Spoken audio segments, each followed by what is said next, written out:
जय माता दी दोस्तों, मैं संध्या तिवारी प्रयागराज फैमिली में आप सभी का स्वागत करती हूँ। दोस्तों, आज की वीडियो में हम जानेंगे साल 2025 में अक्षय तृतीया का पर्व कब पड़ रहा है।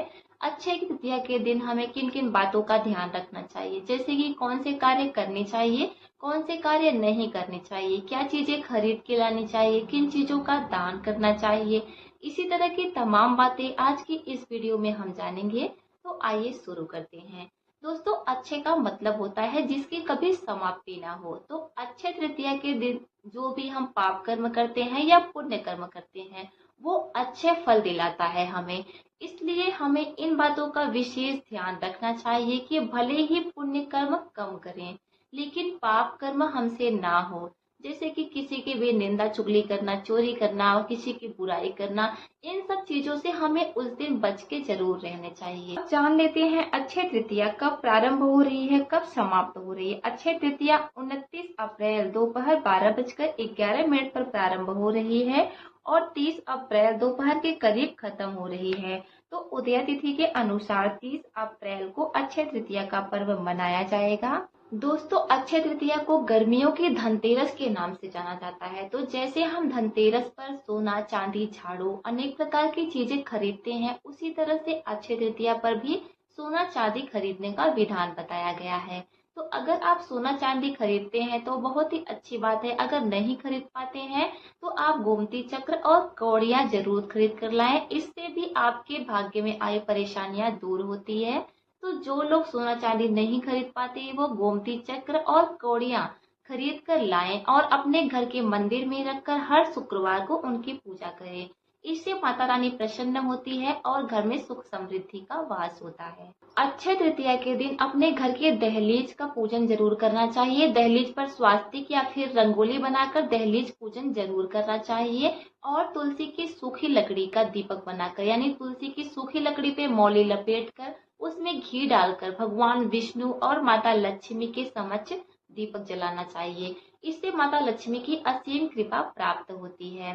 दोस्तों, अक्षय तृतीया के दिन ना तो हमें किसी को कर्ज देना चाहिए, ना तो किसी से कर्ज लेना चाहिए।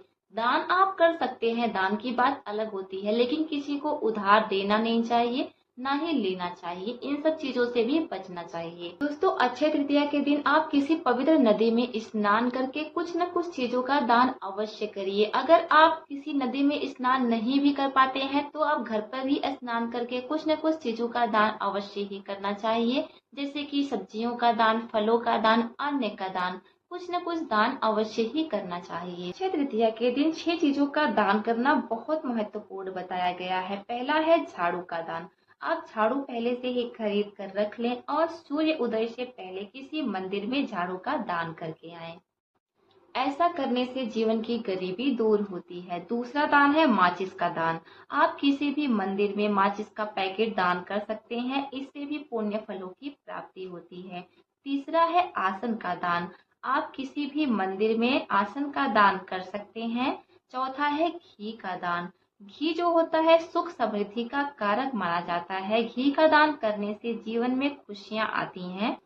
पांचवा है नमक का दान। छठा है घी का दान। अक्षय तृतीया के दिन इन 6 चीजों का दान करना बहुत ही ज्यादा पुण्य फलदायी बताया गया है। लेकिन घी हो या फिर नमक हो, उसको अकेले कभी भी दान नहीं करना चाहिए। जैसे किसी भी मंदिर में या कहीं भी भंडारा चल रहा हो तो आप थोड़े अनाज रखकर, थोड़ी सी सब्जियां रखकर, एक घी का पैकेट रखकर इस तरह से दान करना चाहिए।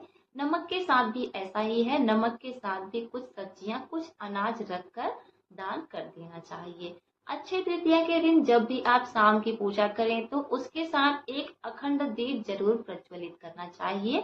दीपक के नीचे अक्षत का आसन देकर आप चाहे तो घी का भी जला सकते हैं, तिल तेल का भी जला सकते हैं। एक हरी इलायची डालकर उसमें प्रज्वलित कर दें। इससे माता लक्ष्मी की विशेष कृपा प्राप्त होती है। तो दोस्तों, ये सभी नियम है अक्षय तृतीया से जुड़े हुए, आप इनको जरूर करिएगा। आपको अगर वीडियो पसंद आई हो तो वीडियो को लाइक करिएगा। मिलते हैं अगली वीडियो में। धन्यवाद। जय माता दी।